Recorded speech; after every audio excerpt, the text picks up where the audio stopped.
ગાંધીનગર મહાનગરપાલિકાની સામાન્ય સભામાં 8 મહત્વપૂર્ણ નિર્ણયો પર મંજૂરીની મહોર.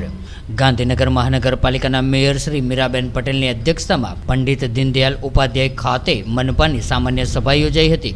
ત્યારે આ સભામાં શહેરના વિકાસ અને નાગરિકોના કલ્યાણને લગતા વિવિધ 8 જેટલા મહત્વપૂર્ણ મુદ્દાઓ પર ચર્ચા વિચારણા બાદ સર્વાનુમતે મંજૂરી આપવામાં આવી હતી. ત્યારે આજની આ સામાન્ય સભાની શરૂઆતમાં અમદાવાદ પ્લેન દુર્ઘટનામાં મૃત્યુ પામેલા રાજ્યના પૂર્વ મુખ્યમંત્રી શ્રી વિજયભાઈ રૂપાણી સહિતના તમામ મૃતકોની આત્માની શાંતિ માટે 2 મિનિટ મૌન પાળીને શ્રદ્ધાંજલિ અર્પણ કરવામાં આવી હતી. ત્યારે સામાન્ય સભામાં લેવાયેલા મુખ્ય નિર્ણયોમાં ગત સભાના પ્રોસિડિંગ્સને મંજૂરી આપવા ઉપરાંત ગાંધીનગર મહાનગરપાલિકાના સેક્ટર 30 ખાતે લેબર કોલોનીમાં રૂમ ભાડાના દર અંગે પણ મંજૂરી અપાઈ હતી. અને એક મહત્વપૂર્ણ નિર્ણય મુજબ મુક્તિધામ શાખા હસ્તક સેક્ટર 30 ખાતેના મુક્તિધામમાં સીએનજી મારફતે અગ્નિ સંસ્કાર કરવા ચાર્જ તેમજ દફન વિધિ કરવાના લેવાતા ચાર્જમાં ઘટાડો કરી લાકડા મારફતે અગ્નિ સંસ્કાર માટે લેવાતા ₹1 મુજબ ચાર્જ કરવા અંગે મંજૂરી આપવામાં આવી હતી. ત્યારે શૈક્ષણિક ક્ષેત્રે ગાંધીનગર મહાનગરપાલિકાની યુસીડી વિભાગ હેઠળની લાઇબ્રેરી શાખા હસ્તકની લાઇબ્રેરીઓનું સુચારુ વ્યવસ્થાપન કરવા અંગે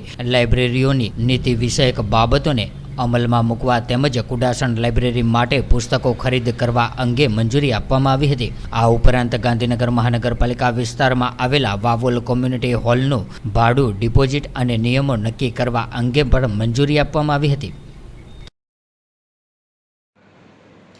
આજરોજ ગાંધીનગર મહાનગરપાલિકાની સામાન્ય સભા મળી, જેમાં ગત સભાની મંજૂરી સહિત કુલ 8 મુદ્દાઓને મંજૂર કરવામાં આવ્યા. જે અંતર્ગત મુક્તિધામ સેક્ટર 30 ખાતે પ્રકૃતિને ધ્યાને લઈને લાકડાનો ઉપયોગ ઓછો થાય અને સીએનજી મારફત અગ્નિ સંસ્કાર થાય તે હેતુથી પહેલાં જે ₹101નો ચાર્જ હતો તે ઘટાડીને ₹1 કરવામાં આવ્યો છે.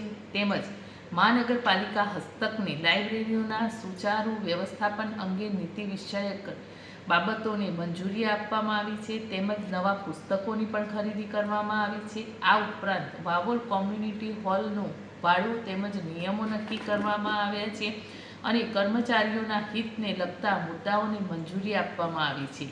સભાના પ્રારંભમાં ગત ગુરુવારે અમદાવાદમાં બનેલ દુર્ઘટનાના મૃતકોને 2 મિનિટ મૌન પાળી શ્રદ્ધાંજલિ અર્પણ કરવામાં આવી છે. આ સાથે અમે સામાન્ય સભા પૂર્ણ કરી છે. નમસ્કાર.